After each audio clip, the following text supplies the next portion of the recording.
Hello and welcome back to the MetaMix competitive tier list video update. What I'm going to do is basically just go over the change notes in order to check out the full tier list as well as all the builds linked. You can go to metamix.com. Actually, this is likely where you'll be viewing this video. So let's start talking about what's changed since a week ago when the last list was posted. First of all, the King Crab and Gargoyle were both released, one for the pre-order and one for MC, and so those two were both added to this list in different places. And also there was a rollout of quirks, changing quirks for a lot of previous mechs, mainly focused on mediums, but also touching on mechs like the Victor and the Firestarter. And so I'm going to go over exactly what ended up changing for each of those.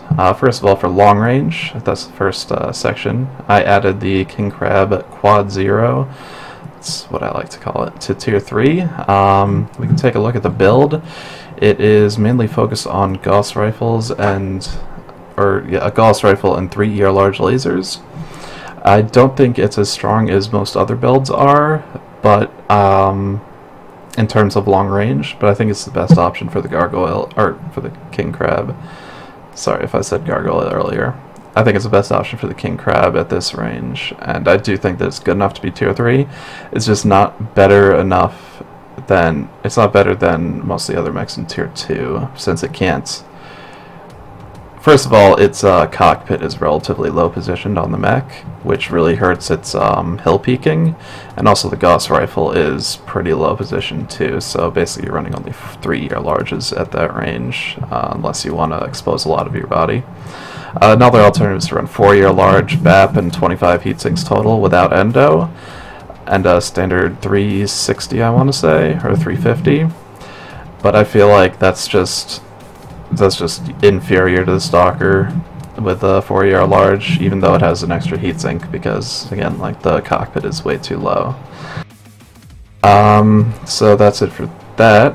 I also removed the Dragon 1C build from the long range tier list. It was in Tier 3 before, but after the Dragons got actually nerfed with the recent round of quirks, I've removed the Gauss plus 2 ER large from the long range. For medium range, I added the King Crab twice.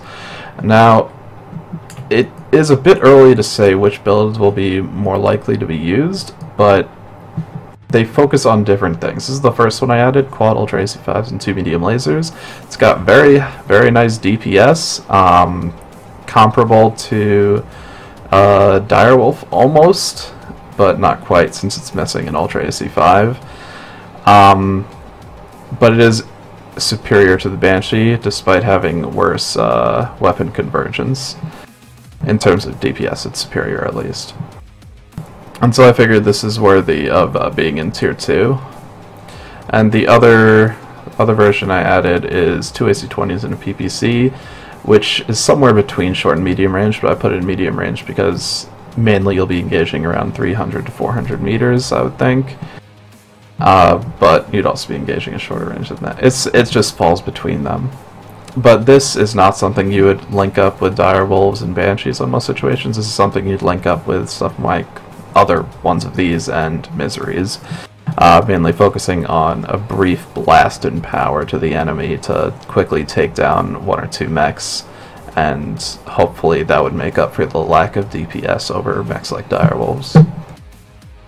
Alright, but moving on, that's it for the medium. Oh wait, no, that's not it for the medium range. I also changed the Dragon Slayer build to Gauss rifles, which is what the quirk was changed to. So I like that. And I changed the build on the Dragon 1N to have a PVC instead of the ER large lasers that were quirked before. I think the PVC just fits up pretty nicely with those AC5s, and it's more powerful now than it has been in the past few weeks. And I also added the Gargoyle D to Tier 3. This is just an 8 medium laser build with 27 double heat sinks. It can be used in a Besom, big engine stop meta style push or rotation. And if the enemy is dumb enough to engage you in that style with Direwolves or Warhawks as their assaults, you'll likely win that rotation. But if they form a firing line, it'll be really hard to use it effectively. But I figure since it does have some potential in a comp scene, that I might as well include it. Alright, and now we can go on to short range. First of all, I added the King Crab Quad Zero here.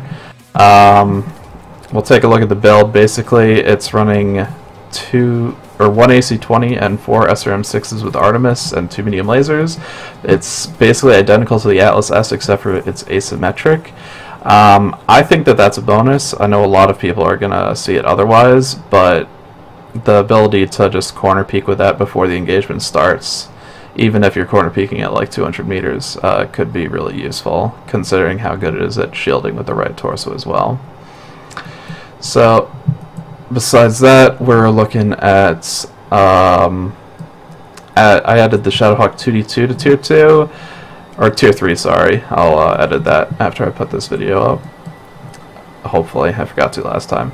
But anyways, this is looking at 8C10 and 4 SRM4s. I've been considering this build for a while. It's not as good as like the Griffin or the Stormcrow, but it does have some pretty sick, nasty DPS, and I will give it that. The lack of Artemis means that your spread is going to be pretty fucking weak, though.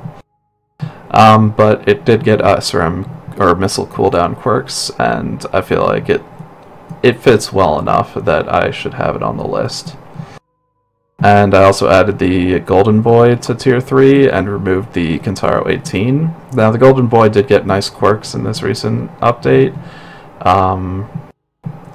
You can run it with 5 streaks like the 18 had on the list, but I think it's better off run with 5 SRM4s and 3 medium pulse lasers, since it got generic missile quirks and medium pulse quirks. It looks hot, but it got heat or cooling efficiency quirks, or heat generation quirks, or whatever. And so it's not as hot as it seems, and I think that it could be a pretty decent brawler with that 20 maximum DPS. And I think that should be... oh, wait, no, lights. This is actually the thing I was most excited about, so maybe I should have put it at the top, but you get rewarded for sitting through the whole thing. The Firestarter FS9S. I noticed there hasn't been a whole lot of talk about this, but what they did was they got rid of all the quirks, basically, and what they gave it was a total of 30% reduced heat generation on medium pulse lasers. Now, that is pretty fucking huge when you consider that you run 5 of them to get the 30-point alpha that takes 6 regular medium lasers. They already have the same heat as regular medium lasers, and so now you're talking about making it so that your full alpha is going to be less heat than I believe the 8 small pulse laser FS9A. You're lacking heat sinks a bit, but I really think that this might be a Tier 1 build. For now, I've added it to Tier 2 because it's more of like a trial period. It says Tier 1 there. Sorry, I'll fix that too. I think it's more of a trial period right now. I'm still trying it out to see if it really is Tier 1 worthy, but it seems like a really strong build that I could see having a real place in the competitive scene as a middle ground between the FS9A and the FS9H. But that's it for the competitive update, and I will see you next time.